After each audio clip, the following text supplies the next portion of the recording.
रघुनंदन राव,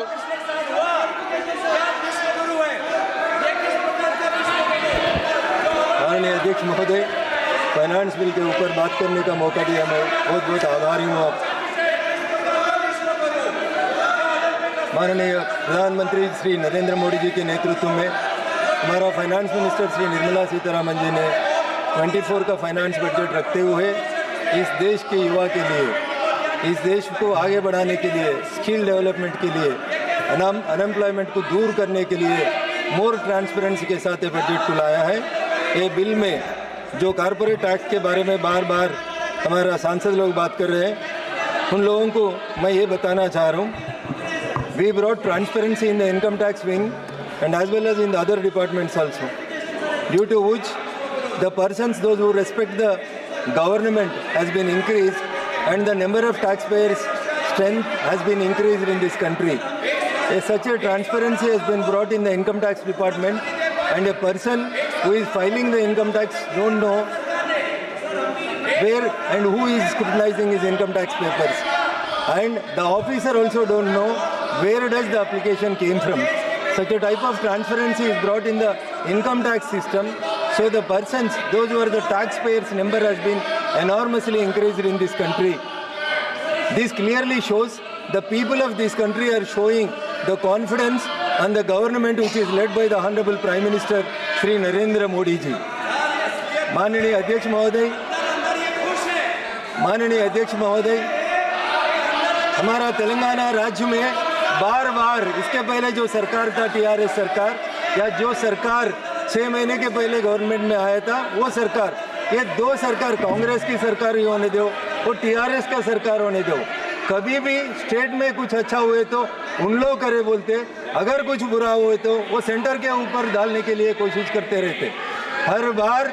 हर बार वो 10 साल का बीआरएस का रूलिंग होने दीजिए, नहीं तो 6-7 महीने का कांग्रेस का रूलिंग होने दो।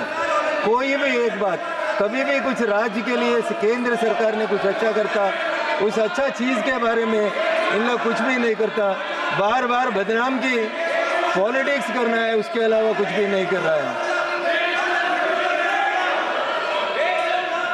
अध्यक्ष महोदय, तेलंगाना में 28 crores 88 lakhs 11,000 rupees public money has been spent by the then government, TRS government, for 10 years, which was found fault by the COG department, and COG said that there is no permission for these 28 crores 88 lakh 11,000 rupees.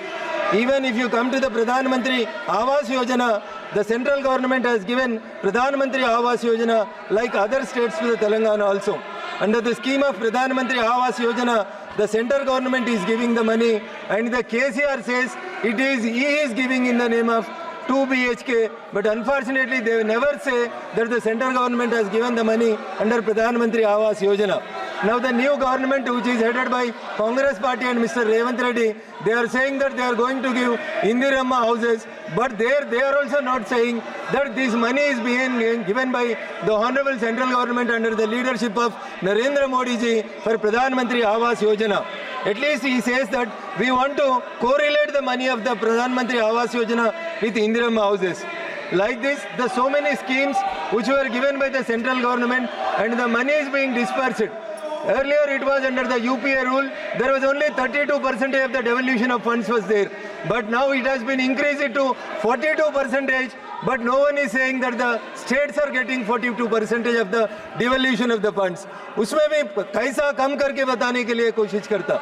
माननीय अध्यक्ष महोदय, हम लोग नया जीत के हैं, पहली बार सांसद बन के हैं, इतना सीनियर लोग बन के 5 बार 6 बार जीत के आके ये क्या तरीका मेरे तो समझने में नहीं आ रहा। अगर लैला को देखना है तो मजरू का आंकों से देखो, ये बजट को देखना है तो निर्मला सीतारमण जी का आंकों से देखो, गरीब का आंकों से देखो। Poorest of this poor in country is being served by this government. You people are shouting about only A1 and A2. क्यों बोले तो आपको A1 का दावत याद आता, A2 का दावत याद आता, कभी भी दावत का। माननीय अध्यक्ष महोदय, एक शब्द भी, ये क्या अध्यक्ष महोदय, 2 मिनट बोलने का मौका दे अध्यक्ष महोदय। इन लोगों का तरीका कैसा है बोले तो 372 में स्पष्ट है, सदन नियमों प्रक्रियाओं से चलता है उसमें मंत्री जी का स्टेटमेंट मांगा, मंत्री जी ने आपको स्टेटमेंट दे दिया, आपकी मांग पर स्टेटमेंट दिया। संसद के अंदर, लोकसभा के अंदर नियम प्रक्रिया के अंदर उस पर स्पष्टीकरण नहीं मांगा जाता। ओके, माननीय मंत्री। In the year 2014, when Honorable Prime Minister Narendra Modi ji came into power, there was a demand for to bring one nation, one tax. Congress लोग बोलते हैं हमारा सोनिया जी का मानस पुत्रिका, but they failed to introduce the GST bill 2004 and 14. After 10 years of their governance, they can't do the act of GST. But it was brought by under the leadership of dynamic leadership of Sri Narendra Modi ji. The GST was being introduced in this country. In the year 2017, when it was introduced for the first time, for the first month, 68,000 crores of rupees has came as the GST tax in this country. And in the last month, it has been grown up to the 2 lakh crores. Your Honor, may kindly see, this is all happening just because of the transparency and the government which is doing all this for the poorest of the poor. But the opposition leaders, they want to always blame the government by saying one or the other thing. माननीय अध्यक्ष महोदय, मैं एक ही शब्द बोल के बोलना चाहते हैं पप्पू यादव जी। अध्यक्ष महोदय, मैं एक ही बात बोल के मैं कंक्लूड करना चाहता हूँ। अगर 2024 का बजट को अगर सही तरीका से देखना है तो वो देखना है तो तेलुगु में कहावत है, अगर लैला को देखना है तो मजनू का आंखों से देखना है। ये लोग ये बजट को देखना है तो पूरा पूर ऑफ द कंट्री के साथ उसका आंखों से देखना, मगर उन लोग जो नाम लेता ये 1 उन लोगों के दावतों में कह के उसका आंखों से देखे थे बजट उन लोगों को समझ नहीं आता। मैं पहली बार जीत के आया, मेरे को ये बजट का फाइनेंस बिल के ऊपर बात करने का मौका दिया, मगर उन लोगों को घंटों का शब्द करने का आवाज और अवसर दिए तो भी उन लोगों को कई शब्द, एक शब्द में उन लोग अच्छा भी बोलने के लिए बजट के मना किया।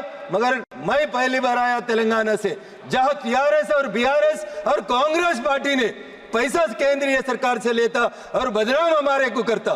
कल का बजट में सिर्फ और सिर्फ 2 पदों के ऊपर 48,000 crores has been given to the Telangana government, मगर वहां हमारा तेलंगाना कांग्रेस का सरकार ने बड़ा फ्लेक्सी लगा के ये बात बोलते तेलंगाना से भाजपा को 8 MP दिया, 8 पैसा भी नहीं लाता। वो 7वीं क्लास पढ़ा, 5वीं क्लास पढ़ा, हमारा सीएम क्या पढ़ा मैं नहीं बोल सकता, मगर जो आदमी जो बजट को सही तरीका से नहीं देख सकते उसको मैं क्या बोल सकता हूं। सर, निर्मला सीतारामन जी ने कश्मीर से लेकर कन्याकुमारी तक हर कंट्री में हर जो स्टेट है, हर स्टेट को इक्वल अपॉर्चुनिटी देके आगे बढ़ाने के लिए जो फाइनेंस बिल लगाया, फाइनेंस बजट लगाया, मैं इसको समर्थन देते हैं। मेरे को अवकाश दिया माननीय अध्यक्ष जी, मैं आपको बहुत बहुत बधाई देते विराम लेता हूं। धन्यवाद।